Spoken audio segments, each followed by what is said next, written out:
Hi, I'm Ross Hoddinott from Nature TTL, and today I'm going to give you my quickfire tips on how to take better landscape photographs.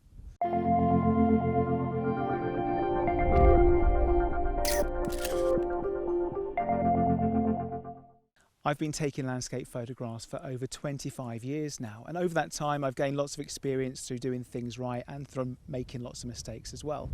And some of the advice I'm going to give you may seem obvious, but I always think it's well worth having a reminder from time to time. And the first thing I'm going to advise you to do is, again, something which you may already be aware of, but it's just to shoot in good light.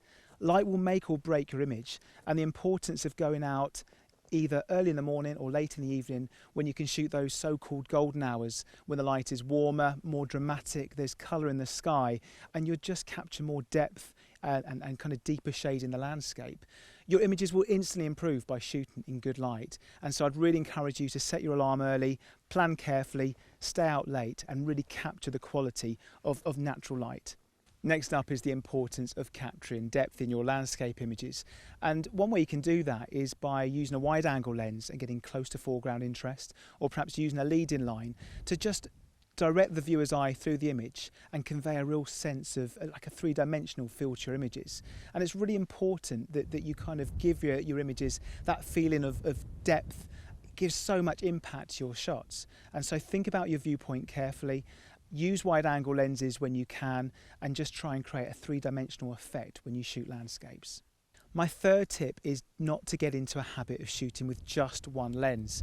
It's very easy as a landscape photographer to always assume that you have to use a wide angle lens. And whilst that is the mainstay for landscape photographers, don't be scared to vary it.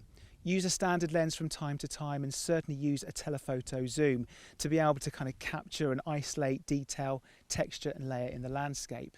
So my tip is basically not to get complacent with your photography or get into any kind of habits, but make sure you carry a good range of focal lengths and be prepared to use them. Next up is to invest in an ND filter.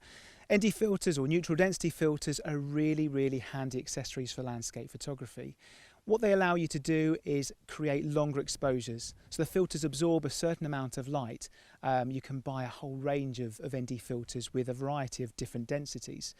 And the ability to actually blur subject motion can be quite a powerful compositional tool. It works especially well with water, so waterfalls or rising tides and waves. It can look fantastic when you're shooting water, but also foliage, scudding cloud, and even landscapes where you have people walking through your landscape. A longer exposure will help to kind of blur them out of the shot and clean up your composition. My next advice is for you to go out and learn about the rules of composition. There are so many rules that will help you to frame your images in a much more inventive and creative way. And it's really important to become familiar with things like rule of thirds or the use of lead-in lines, negative space. There's lots of different tricks and tips that will help you to really inject some life and interest into your shots. For more information, have a look at the link that's just going to pop up on the screen now, and you can read the article that will give you more advice on how to take better images with really strong compositions. I'm now going to contradict my last tip, because whilst it's really important to be aware of all the rules of composition, it's equally important not to be too reliant on them. So when you go out and shoot, think about the rules, and often your images will conform to them, but sometimes it's great just to break them completely. So when you compose your shots, the most important thing is to just look for balance. And if your image looks balanced and well composed, then you don't need to worry about anything else. Okay, so just go out and try and trust your instincts and don't rely too much on the rules. For example, you can see in this photograph, I've placed the horizon really centrally. And normally you would say that's an absolute no-no in landscape photography. But in this instance, I think it creates a really nice feeling of symmetry, and the groin to the left also pulls your eye into the centre of the frame. My next tip is for you to go and visit somewhere new with your camera, because it's so easy to get kind of stale and complacent with your local locations. But going somewhere fresh and new really helps to inspire you as a photographer, and you can go there with fresh eyes and try and capture something completely different. And if ever I'm feeling a little bit stale with my landscape photography, that's something that I always do. I go for a couple of days or even just to a new location locally, but it really helps to get my kind of creative juices flowing again. There's no point taking a beautifully composed shot unless it's completely sharp. And so my next tip surrounds achieving really sharp images consistently.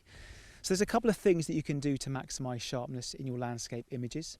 Typically you'll want everything from your foreground to the background to be bitingly sharp, and so it's really important to know where to focus. A technique I use is called double distance focusing, and you're focusing roughly twice the distance of your closest point, and that helps to maximise depth of field throughout the scene. Also, I advise you to use a cable release so that you're not actually having to physically depress the shutter, and obviously use a good tripod at all times. But for more information about shooting sharp images, click on the link above. It's really important to keep things simple. It's so easy with wide angle lenses to kind of create compositions which are just too busy and including too much space, but actually you're much better to be concise with your compositions. Think about the elements within the landscape that are really important and just focus on those. Don't feel that you have to go ridiculously wide and bring in information that actually doesn't strengthen the composition. Less is more, and I'd really encourage you to really think about your compositions and just keep it simple.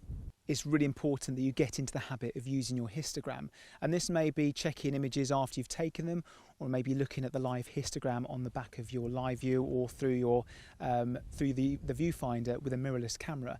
But your histogram will tell you how your image is exposed and give you a real indication of whether it's correct or not.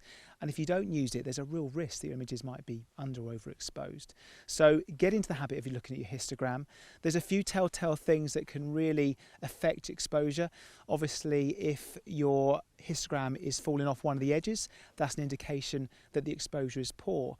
But also look out for things like a kind of a dip in the midtones, like a horseshoe effect, because that often indicates there's a lot of contrast in your image and that you might need to either blend exposures or use filters.